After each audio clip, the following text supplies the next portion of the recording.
اور سب سے پہلے رہبر تھے۔ لہذا جب آدم دنیا میں آئے ہیں، آنے کے بعد روایت بتاتی ہے کہ آدم کے 2 بیٹے تھے، ایک کا نام حابل تھا اور ایک کا نام قابل۔ کری دانا ذرا کون نہیں جانتا، بڑی مشہور سی بات ہے، لہذا آپ تمام خواتین مجھ سے حقیر سے زیادہ علم رکھتی ہیں۔ جب آدم اس دنیا میں آئے تو ان کے 2 بیٹے تھے، ایک کا نام تھا حابل اور دوسرے کا نام تھا قابل، مگر دونوں میں بڑا فرق ہے۔ حابل کو انسان آج بھی سلام کرتا ہے، ان کو انسان آج بھی یاد کرتا ہے، مگر قابل کا مسئلہ یہ ہے کہ قابل کے لیے قرآن میں اعلان ہے کہ قابل قابل لعن ہے۔ کیوں؟ کیونکہ قابل نے ظلم کیا ہے، حالانکہ دونوں نبی کے بیٹے ہیں، دونوں آدم کے بیٹے ہیں، مگر ایک طرف حابل کی تعریف کی جا رہی ہے اور دوسری طرف یہ قابل کی برائی کی جا رہی ہے۔ آخر وجہ کیا ہے؟ دونوں نبی کے بیٹے ہیں، تو یہ کیا وجہ ہے کہ ایک کی کردار بتایا جا رہا ہے، ایک کی تعریف کی جا رہی ہے؟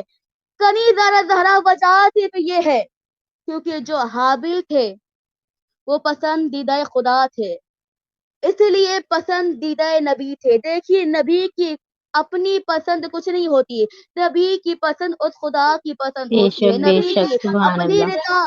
نبی کی اپنی رضا کچھ نہیں ہوتی، بلکہ نبی کی رضا اس خدا کی رضا ہوتی ہے۔ جب خدا چاہتا ہے وہی نبی کرتے ہیں۔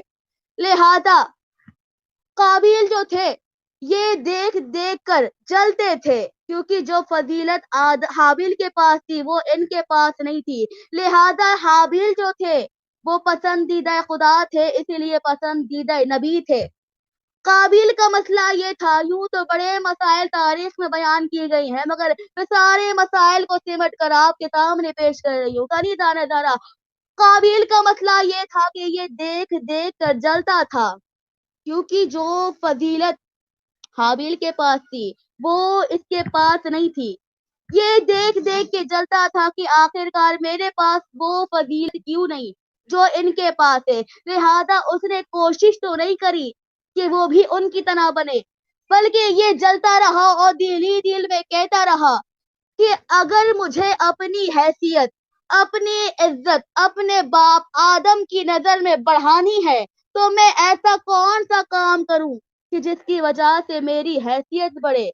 یہ سوچنے لگا اور سوچتے سوچتے اس نے یہ طے کیا کہ جب تک کہ میرا بھائی حابل رہے گا جب تک تو کوئی مجھے نہیں مانے گا، کیونکہ جتنی عزت حابل کی ہے اتنی تو میری نہیں۔ جب تک کہ حابل رہے گا جب تک تو مجھے نہیں مانا جائے گا، لہذا اگر حابل کو قتل کر دیں گے تو زمانہ مجھے مانے گا، زمانہ مجھے چاہے گا۔ کنی دانا تارا بس یہی فلسفہ طے کیا دنیا نے کہ جب تک کہ علی رہیں گے ہمیں نہ مانا جائے گا، جب تک کہ حسن رہیں گے ہمیں نہ مانا جائے گا، جب تک کہ حسین رہیں گے سبحان اللہ، ہمیں سبحان نہ اللہ۔ مانا جائے گا، جب تک کہ یہ 12 رہبر رہیں گے ہمیں نہ مانا جائے گا۔ تو وہ خدا خالق بھی ہے، وہ مالک بھی ہے، وہ رازق بھی ہے۔ وہ خدا نے کہا ٹھیک ہے، تم نے اپنے آپ کو منوانے کے لیے قابل والا طریقہ اپنایا تاکہ تمہیں مانا جائے، تمہیں چاہا جائے، لہذا تم نے سب کو قتل کیا۔ تم نے علی کو شہید کیا، حسن کو زہر دیا، حسین کو شہید کیا، تم نے سب کو شہید کیا، مگر اتنا یاد رکھنا کہ جہاں سے تمہارے ارادے ختم ہوتے ہیں وہاں سے خدا کے ارادے شروع ہوتے ہیں۔ اور یاد رکھو تم نے جو طریقہ اپنایا ہے کہ تاکہ تم کو مانا جائے، تم کو چاہا جائے، اور یاد رکھنا ہم مالک ہیں، ہم رازق ہیں، ہم دونوں جہان کے بادشاہ ہیں۔ جہاں سے تمہارے ارادے ختم ہوتے ہیں وہاں سے ارادے ہمارے شروع ہوتے ہیں، اور ہم غیبت میں ایک امام رکھیں گے۔ اور کنی دانا ذرا الحمدللہ ہمارے امام آج بھی پردہ غیبت میں رہ کر تمام امت کی ہدایت کر رہے ہیں۔ درود بھیجے محمد والے محمد۔ اللہم صلی علی محمد وآل محمد۔